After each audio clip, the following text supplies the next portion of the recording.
तो जैसा कि आप लोग को ये पीडीएफ स्क्रीन पे दिख रहा होगा, हम लोग पीडीएफ के थ्रू समझने की कोशिश करेंगे। और इस क्लासेस के ख़त्म होने के बाद ये पीडीएफ आप लोग को टेलीग्राम पे अपलोड कर दिया जाएगा। जिन्होंने भी अभी तक टेलीग्राम ज्वाइन नहीं किया है वो Telegram channel electrical with Alok join कर लें। डिस्क्रिप्शन में इसका लिंक दे दिया गया है, आप लोग वहाँ से इसे ज्वाइन कर सकते हैं और इस पीडीएफ को एक्सेस कर सकते हैं। तो आइए हम लोग समझने की कोशिश करते हैं। इम्पोर्टेंट इंडियन इलेक्ट्रिसिटी रूल्स के बारे में बात करते हैं। इम्पोर्टेंट इंडियन इलेक्ट्रिसिटी रूल्स, जिसे हम लोग शॉर्ट में आई रूल्स के नाम से जानते हैं। तो अभी वर्तमान में जो रूल्स हमारे ऊपर लागू हैं या जो इंडिया में चल रहे हैं उसे इंडियन इलेक्ट्रिसिटी रूल्स 1956। बहुत बार एग्ज़ाम में ये ईयर पूछ लिए जाते हैं कि कौन से ईयर में ये एक्ट लाया था या किस ईयर में यह रूल बना था। तो वो रूल्स हमें याद रखने हैं 1956 1956 में। और ये this comes under 37 section of the Indian electricity act 1910। यानी कि ये जो रूल्स है ये सेक्शन 37 के अंदर इंडियन इलेक्ट्रिसिटी एक्ट 1910 से प्रभावित है। और सबसे मेन इम्पोर्टेंट हो जाता है ये 1956, ये जो ईयर आपको दिख रहा होगा ये सबसे इम्पोर्टेंट हो जाता है। तो आप लोग इन्हें सबसे पहला क्वेश्चन यहीं से बनता है। उसके बाद हम लोग आगे आते हैं, नेक्स्ट देखते हैं सेकेंड पॉइंट में क्या है। सेकेंड पॉइंट में दिया है it provide us the guidelines for the generation, transmission, supply and use of electrical energy. ये हमें कुछ रूल्स देते हैं, रेगुलेशन बताते हैं कि किस रूल्स के तहत जनरेट करना होगा, किस रूल्स के तहत ट्रांसमिट करना है, और फिर इसके इलेक्ट्रिकल एनर्जी को यूज करने के लिए क्या क्या टर्म कंडीशंस होंगे, क्या क्या उसके यूज होंगे। देखिए इसकी ज़रूरत क्यों पड़ी इंडियन इलेक्ट्रिसिटी रूल्स लाने की, क्योंकि आप लोग को भी पता है कि ये इलेक्ट्रिक करंट जो है वो हजाजत है, जानलेवा साबित हो सकता है अगर इसका मिसयूज किया जाए, अगर ये गलत तरीके से इम्पैक्ट दे। तो इसीलिए कुछ रूल्स बनाए गए ताकि इस रूल्स के अकॉर्डिंग एक स्टैंडर्ड सेट होगा और उस स्टैंडर्ड को फॉलो करने से कम जान माल की नुकसान होगी। तो इसी के लिए इसे बनाया गया है। अब हम बात करते हैं टोटल रूल्स कितने हैं। तो इस एक्ट के अंदर टोटल 146 रूल्स है। आप लोग इस पॉइंट को अच्छे से याद रखेंगे, टोटल नंबर ऑफ रूल्स 146 है। तो मैंने आप लोग को दो चीज़ अभी तक, सबसे पहला एक रूल्स 1956 में ये रूल्स आया था और दूसरा टोटल 146 इसमें है। अब हम लोग सब बेसिक टर्मिनोलॉजी की बात करते हैं कि कुछ इनके बेसिक टर्मिनोलॉजीज़ हैं कि किस वोल्टेज के रेंज को क्या नाम दिया गया है। इन्होंने लो वोल्टेज को 250, 0 से 250, मीडियम वोल्टेज इनके 250 से 650 वोल्ट के बीच में रखा है इन्होंने। फिर हाई वोल्टेज है इस तरह से, उसके बाद फिर एक्स्ट्रा हाई वोल्टेज है, फिर इस तरह से 132 से इसके ऊपर को सुपर हाई वोल्टेज कहा गया है। ये कुछ पैमाना है जिसे आप लोग ध्यान रखें क्योंकि ये इंपॉर्टेंट हो जाते हैं। वो डायरेक्ट आपसे रेंज भी पूछ लेते हैं कि लो वोल्टेज का रेंज क्या है, मीडियम का रेंज क्या है, हाई का रेंज क्या है, एक्स्ट्रा हाई का रेंज क्या है और सुपर हाई वोल्टेज का रेंज क्या है। तो आप लोग इस रेंज को भी ध्यान में रखेंगे। यहाँ से भी क्वेश्चन एग्जाम में फ्रेम हुए हैं और फ्यूचर में क्वेश्चन बन सकते हैं। अब हम लोग कुछ इम्पोर्टेंस आई रूल्स के बारे में देखते हैं। सबसे पहले हम लोग रूल नंबर 35 की बात करते हैं। ये एक डेंजर नोटिस से रिलेटेड है। आप लोग जहाँ भी देखे होंगे हाई वोल्टेज गया होगा, 11 kV होगा या 440 भी होगा, तो वहाँ एक बॉक्स आकार का बना रहता है जिसमें कुछ सिम्बॉल्स रहते हैं, स्केलेटन के सिम्बॉल्स रहते हैं, ऊपर में डेंजर लिखे रहते हैं, नीचे में वही हिंदी मीडियम या अलग अलग लैंग्वेजेस में लिखे रहते हैं। तो ये डेंजर नोटिस लगाना कंपलसरी है। जितने भी HT केबल्स हैं, LT में कंपलसरी नहीं है, लेकिन जितने भी HT है वहाँ पे ये डेंजर नोटिस लगाना कंपलसरी है। तो ये रूल नंबर 35 के अंदर इसकी चर्चा की गई है। तो अब हम लोग नेक्स्ट बात करते हैं रूल नंबर 44 की। रूल नंबर 44 को जब हम देखते हैं, इसमें है instruction for restoring of person suffering from electrical shock. कहने का मतलब कि अगर किसी को by the way electrical shock लग गया, झटका लग गया है, तो उस कंडीशन में उसे किस तरह से रिस्टोर किया जाए नॉर्मल कंडीशन में।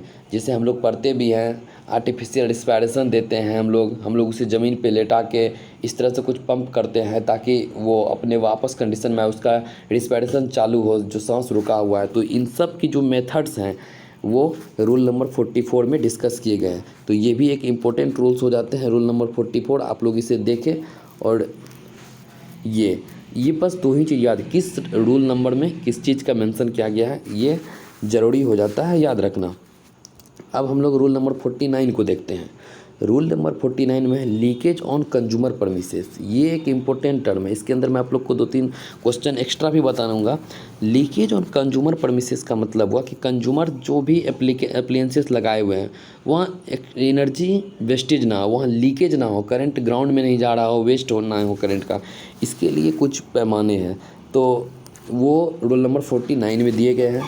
अब हम लोग कुछ डिवाइस के बारे में जानते हैं जो कि लीकेज करंट को प्रोटेक्ट करता है, जिससे लीकेज करंट डिटेक्ट करते हैं तो हम लोग उससे बच सकते हैं। पहला RCCB यानी रेसिडुअल करंट सर्किट ब्रेकर, और ELCB यानी अर्थ लीकेज सर्किट ब्रेकर। इसके बारे में हम लोग बात कर लेते हैं थोड़ा सा। तो सबसे पहले मैं बताना चाहूँगा RCCB residual current circuit breaker, ये 100% डिटेक्ट करता है। इनकी डिटेक्शन कैपेसिटी 100% है और यह फेज और ग्राउंड के बीच में कनेक्ट होता है। तो ये भी हम लाइन और ग्राउंड के बीच में कनेक्ट होता है। जबकि ELCB जो है वो लाइन, ग्राउंड और अर्थ तीनों के बीच कनेक्ट किए जाते हैं। दूसरी बात, ये वोल्टेज ऑपरेटेड डिवाइस होते हैं। ELCB वोल्टेज ऑपरेटिंग डिवाइस है। ये क्वेश्चन आप लोग ध्यान में रखिएगा, ये PDF में नहीं लिखा हुआ, आप लोग एक्स्ट्रा नोट कर लें इसे। ELCB जो है वो तीनों लाइन, फेज, न्यूट्रल और ग्राउंड तीनों में लगाए जाते हैं, जबकि RCCB लाइन टू ग्राउंड में लगाए जाते हैं और इसकी डिटेक्शन कैपेसिटी 100% होती है। नेक्स्ट रूल की हम लोग बात करते हैं। रूल नंबर 54 की बात करते हैं। रूल नंबर 54 में कुछ डाटा है जो कि आप लोग को याद या बहुत बार आप लोगों ने देखा भी होगा कि एग्ज़ाम में डायरेक्ट पूछे गए हैं। इसमें है declared voltage of supply to consumer, यानी कंज्यूमर के साइड पे जो वोल्टेज होगा उसमें कितना वेरिएशन चल सकता है, कितना वेरिएशन अलाउबल है, उससे ज़्यादा वेरिएशन सही नहीं है। तो उसके रिगार्डिंग एक रूल्स है। तो हम लोग देखते हैं, पहला है लो वोल्टेज और मीडियम वोल्टेज के लिए। लो वोल्टेज 0 से 250 और मीडियम वोल्टेज 250 से 650 वोल्ट हम लोगों ने अभी ऊपर में ही देखा था। इसमें ±6% वेरिएशन अवेलेबल है। आप लोग इस डाटा को पूरा कंठस्थ याद रखें क्योंकि बहुत बार एग्जाम में मल्टीपल टाइम्स पूछा गया ये डाटा। उसके बाद अगर हम लोग हाई वोल्टेज की बात करते हैं यानी 650 से लेकर 33 किलो वोल्ट, इसमें 2 होते हैं, 6% ऑन हाइयर साइड और 9% ऑन लोअर साइड। हमेशा प्लस माइनस, रेंज हमेशा प्लस माइनस में लिखे जाते हैं। तो ये आप लोग याद रखें। ये जो मैं अभी बॉक्स में बंद कर रहा हूँ, ±6% ऑन हाइयर साइड और ±9% ऑन लोअर साइड। इसी तरह से फॉर एक्स्ट्रा हाई वोल्टेज के केस में अगर हम बात करें जो कि 33 kV से 132 kV के लिए है, उनमें भी 2 टर्मिनोलॉजी है। एक है +10% और दूसरा है ±12.5%। तो हाइयर साइड +-10%, लोअर साइड +-12.5%। ये तीनों रेंज है। आप ये तीनों डाटा एग्जाम में मल्टीपल टाइम्स पूछे गए हैं, आप लोग यहाँ से इसे याद रखेंगे और आप लोग को ये PDF मिल जाएगा। तो आप लोग PDF प्रिंट भी करा सकते हैं और उससे या खुद अपने नोट्स बना के उसे रख भी सकते हैं। अब हम लोग नेक्स्ट रूल की बात करते हैं, वो है रूल नंबर 55। रूल नंबर 55 में है डिक्लेयर्ड फ्रीक्वेंसी। जिस तरह से पिछले रूल में हम लोगों ने देखा कि कंज्यूमर साइड पे कितना वोल्टेज में वेरिएबल वोल्टेज कितना हो सकता है, कितना अलाउबल रेंज है, उसी तरह से फ्रीक्वेंसी भी बहुत ज़्यादा वेरी नहीं करना चाहिए। फ्रीक्वेंसी के लिए ±3%। ये बहुत आप लोग को पता ही होगा, ये बहुत ही फेमस क्वेश्चन है, बहुत इंपॉर्टेंट क्वेश्चन है। फ्रीक्वेंसी में वेरिएशन ±3% अलाउबल है। और जैसा कि आप लोग को पता है इंडिया में 50 हर्ट्ज फ्रीक्वेंसी चलते हैं। तो इंडिया में 50 हर्ट्ज फ्रीक्वेंसी है और इसका आप लोग ±3% अगर निकालेंगे तो इसका ±3% होता है 48.5 से लेके 51.5 हर्ट्ज। इतना फ्रीक्वेंसी इंडिया में चल सकता है। इससे ज़्यादा और इससे कम नहीं होना चाहिए, नहीं तो वो हमारे डिवाइस के लिए अच्छा नहीं होगा। ठीक, तो अब हम लोग नेक्स्ट रूल के बात करते हैं। रूल नंबर 61 है। रूल नंबर 61 में बात किया गया है कनेक्शन ऑफ अर्थिंग के लिए कि कहाँ पे अर्थिंग देना कंपलसरी रहता है, कनेक्शन टू अर्थ। अगर हम इसकी बात करें तो लिखा हुआ according to this rule proper earthing should be provided. इस रूल के अकॉर्डिंग प्रॉपर अर्थिंग देना compulsory where voltage normally exceed 125 volt. जहाँ भी 125 वोल्ट्स और उससे ज़्यादा के अप्लायंसेस लगे हुए हैं वहाँ अर्थिंग प्रोवाइड करना कंपलसरी है। तो इस रूल्स में बहुत सारे क्लॉजेज मेंशन है कि कितना वोल्ट के लिए किस तरह के अर्थिंग किया जाना चाहिए, तो वो सब इसके अंदर आते हैं। तो ये भी एक इम्पोर्टेंट रूल हो जाता है, आप लोग इसे भी याद रखेंगे। अब नेक्स्ट रूल की बात करते हैं, रूल नंबर 77। रूल नंबर 77 में चर्चा किया गया है clearance above ground of the lowest conductor. जैसे आप लोग हर जगह ओवरहेड लाइंस देखे होंगे, तो उनका एक फिक्स डिस्टेंस है कि इससे कम नहीं होना चाहिए, ज़्यादा हो सकता है कम नहीं। अलग अलग वोल्टेज लेवल के लिए अलग अलग डिस्टेंस हैं।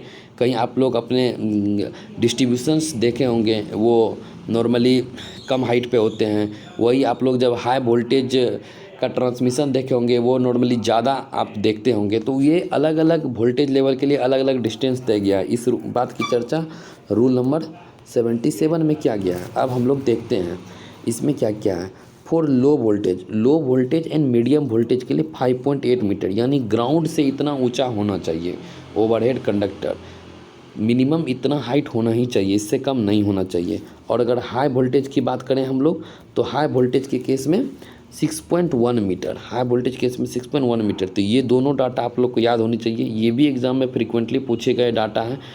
बस उन्हीं रूल को ही कंबाइंड किया हूँ जो रूल अक्सर एग्ज़ाम में पूछे गए हैं या आने वाले दिनों में पूछे जा सकते हैं। वैसे रूल तो 146 है, बट उतने इंपॉर्टेंट है नहीं। मैं इस वीडियो में 10 कलेक्ट किया हूँ और फिर मैं नेक्स्ट वीडियो के थ्रू आप लोग को 10 और फिर ये समाप्त हो जाएंगे। इस 20 से ज़्यादा नहीं आने वाले हैं। चलिए हम लोग नेक्स्ट रूल की बात करते हैं, रूल नंबर 79। रूल नंबर 79 में चर्चा किया गया है क्लियरेंस फ्रॉम बिल्डिंग।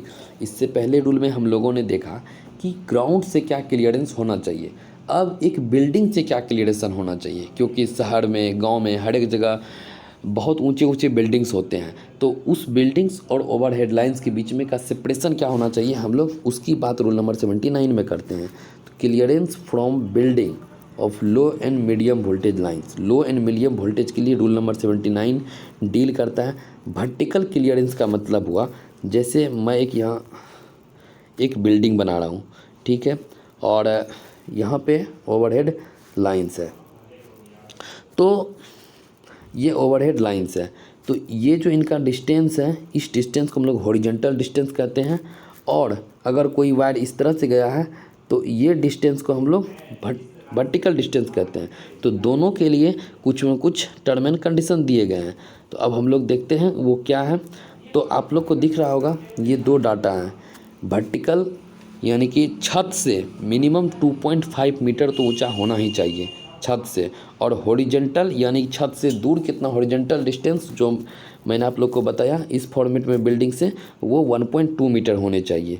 ये है लो एंड मीडियम वोल्टेज के लिए। जस्ट उसके अगले रूल नंबर 80 में देख पा रहे हैं clearance from building of high and extra high voltage. Rule number 79 में लो एंड मीडियम वोल्टेज और रूल नंबर 80 में high and extra high voltage के लिए बात किया गया है। अब हम लोग नेक्स्ट रूल की बात करते हैं, वो रूल है 91। 10वां रूल हम लोग आज की क्लास का देख रहे हैं, वो है रूल 91, जिसमें सेफ्टी एंड प्रोटेक्टिव डिवाइस की बात किया गया है। क्योंकि इलेक्ट्रिक पोल्स पे आने के लिए या इलेक्ट्रिक में वर्क करने के लिए कुछ गाइडलाइंस हैं। आपके पास ग्लव्स होने चाहिए, हेलमेट्स होने चाहिए, प्रॉपर शूज़ होने चाहिए, और इस तरह के कुछ सेफ्टी डिवाइसेस हैं और प्रोटेक्टिव डिवाइसेस हैं कि वो कंपलसरी हैं, वर्क पे जाने से पहले उन्हें लेना चाहिए। इन सभी की चर्चा रूल नंबर 91 में की गई है। तो ये 10 रूल्स थे जो कि बहुत बार एग्ज़ाम में पूछे गए हैं और आने वाले दिनों में पूछे जाएंगे। आप लोग इसे याद कर लें अच्छे से, आप लोग इसे समझ लें। अगर आप लोग को लगता है कि और आई रूल्स आने चाहिए तो मैं नेक्स्ट वीडियो में 10 और आई रूल्स आप लोग को बताऊंगा। उससे ज़्यादा एग्ज़ाम में ना आए हैं ना कभी आएंगे। अब हम लोग कुछ केबल के बारे में देखने की कोशिश करते हैं, यही आई रूल्स के अंदर ही आते हैं। तो मोस्टली हम लोग अब इसको देखते हैं कि केबल इंस्टॉलेशन के लिए सरकार द्वारा क्या गाइडलाइंस जारी किए गए हैं या क्या स्टैंडर्ड होते हैं। तो आप लोग को दिख रहा होगा केबल इंस्टॉलेशन इंडियन स्टैंडर्ड 1255 और 1983 में आया था। ये इनका इंडियन स्टैंडर्ड का जो निक नंबर होता है, जो उस नंबर के थ्रू स्टैंडर्डाइज किया गया है, ये 1983 में आया था। और टॉपिक भी वही है, the desired minimum depth of laying from ground surface to the top of cable. मतलब कि किसी भी ज़मीन के सतह से नीचे जो कंडक्टर बिछाया जाएगा ज़मीन के अंदर केबल, उनके बीच का क्या डिस्टेंस होना चाहिए, हम लोग उसके बारे में बात करते हैं। अलग अलग वोल्टेज लेवल या अलग अलग जगह पे अलग अलग होने चाहिए, तो हम लोग उसके लिए बात कर रहे हैं। तो सबसे पहला फॉर हाई वोल्टेज केबल के लिए, हाई वोल्टेज केबल के केस में 3.3 से 11 kV जो कि 0.9 मीटर होना चाहिए। बहुत बार एग्ज़ाम में पूछा गया है, ये 0.9 मीटर ज़मीन में वो डेप्थ होना चाहिए। हाई वोल्टेज के केस में 22 kV और 33 kV के लिए 1.05 मीटर डेप्थ होना चाहिए। Low voltage and control cable के लिए 0.75 मीटर। इस क्वेश्चन को थर्ड पॉइंट को VVI कर लीजिए। अभी तक टोटल SSC में और आने वाले एग्ज़ाम में 10 बार से भी ज़्यादा पूछा गया। लो वोल्टेज के लिए ट्रेंच कितना होना चाहिए, 0.75 मीटर का होना चाहिए। और हम बात करते हैं केबल एट रोड क्रॉसिंग के जगह पे ये कितना होना चाहिए, तो 1 मीटर डेप्थ होना चाहिए केबल का। सिमिलरली हम लोग बात करते हैं cable eight railway level crossing पे भी 1 मीटर का होना चाहिए। तो आप लोग कोशिश करें इस डाटा को याद रखने का। ये जो मोस्टली आप लोग के बीच में डाटा दिख रहा है, आप लोग इसे याद करने का कोशिश करें। ये वेरी इम्पोर्टेंट डाटा हो जाता है अभी के समय में जो क्वेश्चंस फ्रेम हो रहे हैं। तो नेक्स्ट हम लोग अब बात करेंगे कि केबल के लिए वोल्टेज रेटिंग क्या क्या डिसाइड किए गए हैं। ये तो हम लोग ने वोल्टेज रेटिंग इससे पहले ओवरहेड के लिए देखा था, अब हम केबल के लिए देखने वाले हैं। तो आइए हम लोग केबल के लिए देख।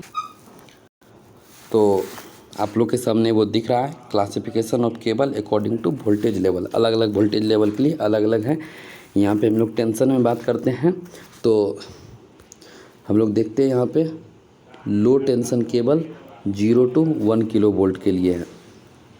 उसी तरह से है हाई टेंशन के लिए 1 kilo volt to 11 kilo volt, super tension 11 kV to 33 kV, extra high tension 33 kV to 66 kV और extra super tension 66 kV and beyond. इससे ऊपर एक्स्ट्रा सुपर टेंशन केबल।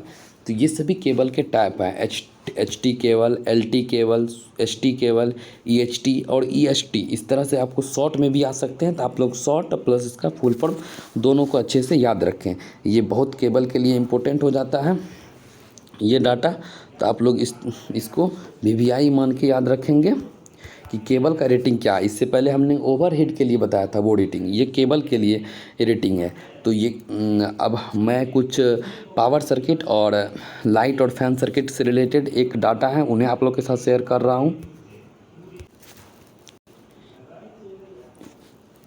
ये एक इम्पोर्टेंट सेक्शन है, काफ़ी बार पूछा गया है कि